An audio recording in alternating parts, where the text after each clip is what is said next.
आधी रात का वक्त था। हवा बर्फ जैसी ठंडी थी और घने सफेद कोहरे ने सब कुछ ढक रखा था। नीम का पेड़ स्टेशन पूरी तरह सुनसान पड़ा था, जहां सिर्फ एक शख्स खड़ा था, विक्रम। एक जुनूनी लेखक जो अपनी अगली किताब के लिए उस रहस्यमयी ट्रेन की सच्चाई जानने आया था, जिसके बारे में कहा जाता था कि इसका आखिरी डिब्बा कभी मंजिल तक नहीं पहुंचता और जो भी उसमें सवार होता है वह हमेशा के लिए गायब हो जाता है। विक्रम ने खुद को साहस देते हुए कहा, ये सब अंधविश्वास और किस्से हैं, मैं आज खुद देख कर आऊंगा। वह दृढ़ कदमों से प्लेटफॉर्म पर बढ़ा। ठीक उसी वक्त कोहरे के पार से वही पुरानी जंग खाई हुई ट्रेन दिखाई दी, जिसका इंजन बिना आवाज के धीरे धीरे हिल रहा था, जैसे कोई सांस ले रहा हो। पूरे प्लेटफॉर्म पर एक अजीब सी सर्द हवा बह रही थी। विक्रम ने एक पुरानी सी टिकट खरीदी और सीधे आखिरी डिब्बे में जा बैठा। अंदर कूदते ही उसकी नाक में एक तीखी बांसी गंध आई, जैसे सड़ी हुई मिट्टी और पुरानी लकड़ी का मेल।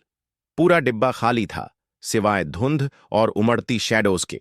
तभी एक ठंडी लहर दौड़ी और खिड़की पर कोहरे के साथ एक परछाई साफ दिखाई दी। विक्रम की चीख गले में ही अटक गई। उसकी सांसें तेज होने लगीं।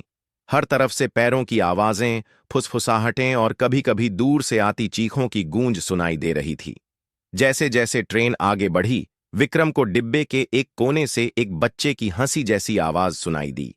दिल की धड़कनें और तेज हो गईं। वह धीरे से उठा और उस कोने की ओर बढ़ा। वहां एक इंसानी सी आकृति खड़ी थी, जिसका चेहरा अंधेरे में छिपा था और आंखों में एक अजीब सी चमक थी। वह शख्स धीरे धीरे विक्रम की तरफ बढ़ने लगा।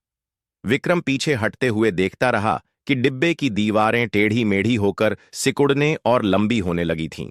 बाहर का नजारा बदल चुका था। अब वहां सिर्फ घना कोहरा और पुराने कंकालों की परछाइयां थीं। विक्रम के रोंगटे खड़े हो गए। उसे एहसास हुआ कि यह ट्रेन उसे अपने जाल में फंसा रही है। हर तरफ साए बढ़ रहे थे और हवा में कोई दर्द भरी आवाज गूंज रही थी। अचानक ट्रेन जोर से रुकी। विक्रम ने बाहर झांका। स्टेशन गायब था। उसकी जगह एक सुनसान बंजर जमीन थी, जहां पेड़ों की जगह सिर्फ कंकाल खड़े थे और हवा में एक डरावनी सी सिसकी सुनाई दे रही थी। उसे समझ आ गया, ये ट्रेन उन्हीं को ढूंढती है जो इसके आखिरी डिब्बे में कदम रखते हैं। ट्रेन फिर से चल पड़ी। तभी विक्रम ने महसूस किया कि किसी का बर्फ जैसा ठंडा हाथ उसके कंधे पर पड़ा है। डर से सिहरकर उसने पलट कर देखा, लेकिन पीछे कोई नहीं था। सिर्फ उसकी ओन सांसों की आवाज थी और कोई अनजान आवाज बार बार उसका नाम पुकार रही थी। विक्रम। वह समझ गया, यह ट्रेन उसे कभी जाने नहीं देगी। सुबह हुई, लेकिन विक्रम का कहीं पता नहीं चला। सुनसान प्लेटफॉर्म पर सिर्फ उसकी नई डायरी और एक कटी हुई टिकट पड़ी मिली। कहते हैं, अब भी कभी कभी उस ट्रेन के आखिरी डिब्बे की खिड़की पर एक चेहरा दिखाई देता है, एक ऐसा चेहरा जो कभी लौट कर नहीं आया।